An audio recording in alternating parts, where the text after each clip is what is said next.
growing up in the 90s, always like low profile, low ride, low ground clearance. From static mini trucks through, the air systems that we have today, I've always been a fan just of the stance. As a kid, it was just, what I'd see out on the streets, what I'd see out behind somebody's house, people in the neighborhood. There were always a few guys in the neighborhood that had old cars and cool cars, but yeah, I really found my own way after that. So no one else in my family's really gearhead in the cars. I'm pretty much by myself as that goes. Hopefully my son will pick on and catch on to it as he goes on. He used to be into it quite a bit with me, but as of late, not so much. But we do these shows and we go around with these cars. I like to think of myself more like a preservationist than a restorationist. I'm not interested in fixing all the dents and dings and the rust spots, and I think it's cool to see something that would have died and rotted away in the woods or went to a crusher back street legal. And God bless the rules of the South Carolina Department of Transportation for allowing us to bypass any inspections, but it's fun to put them back on the road the way they were, or the way Mother Nature has made them. You can go to a show and it's cool, and I respect all types of cars and all types of addictions to perfecting them, but I'm just as excited as an old patina vehicle as I am with a $10,000 paint job on a Tri-5 Chevy. I like them all. Everybody can't have the same thing. Everybody's credit's not the same. Everybody's money's not the same, but that passion, you can certainly be equal with anybody with that, So I do that again with the show. We try to encourage people. We try to encourage younger generations. I tell them all the time, there's in 40 years, you're not going to have a 40-year-old 2020 Silverado up here. You're going to have one from the 60s and 70s that's now 100 years old. So you're going to, the plastic's going to go away, and they're eventually, it's not going to be cool anymore. Eventually they're going to do away with plastic, and you won't be able to rebuild the car anyway. So it's important to inspire the next generation of people to do the same thing, to keep these things going. And something that we see die off sometimes in certain communities and certain areas, people lose interest. The kids these days aren't interested in that. I mean, kids these days aren't even interested in much of anything car-wise. They don't.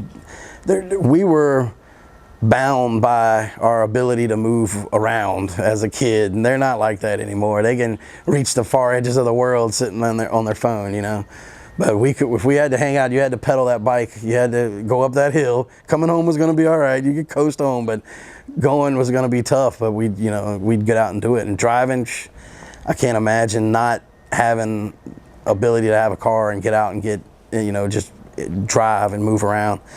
There's a lot of guys that work for me that don't have license, not because they can't have them, they just don't have a license. But no, I'm going to drive it. Everything I have, I want to drive. Started with the 64 Impala treasure hunt, still on that hunt for the right one.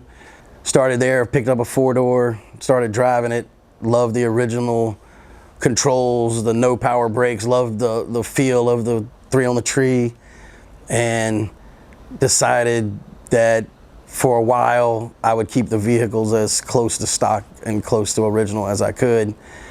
By no means any type of restorations, just keeping the basic controls and fighting the same old, demons and gremlins you fight, just the fun part of learning the car, learning the vehicle. I've spent a few motors this summer, and I'm about ready to move on from all that. I'm about ready to move into the 21st century.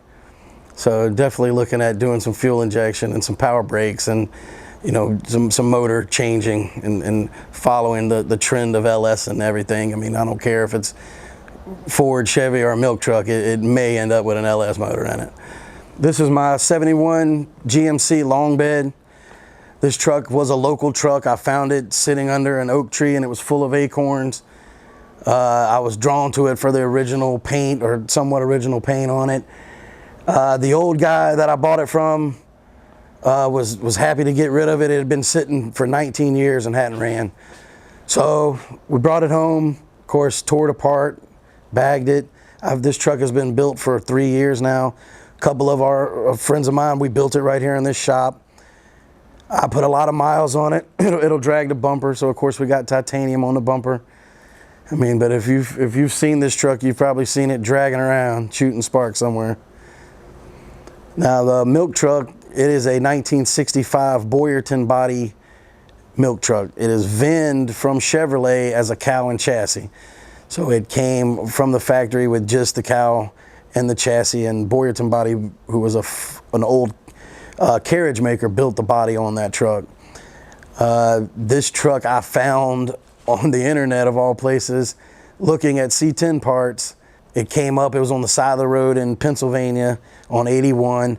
I got a hold of the guy directly, and he was happy to sell it and would help me load it up. It just so happened I had a crew coming by with a trailer, so it was just meant to be. The guy helped him push it up onto a trailer, and he brought it home.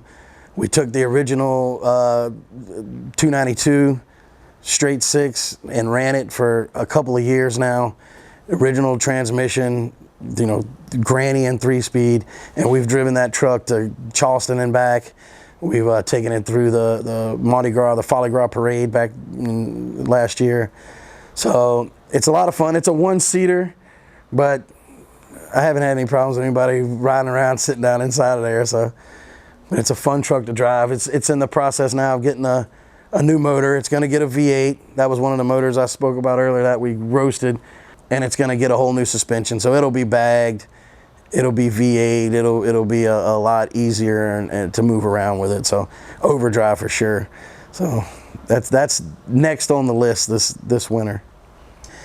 But I think if you learn to appreciate some of the good things that we did in this country, and one of those is build automobiles in the 60s and 70s and earlier for sure, but they're not making any more. They're rotting away. You see them every day driving down the road. They're becoming rebar and poured into concrete, never to be seen again. So, you know, save what you can. If you see it and if it'll hold together under highway speed, save it.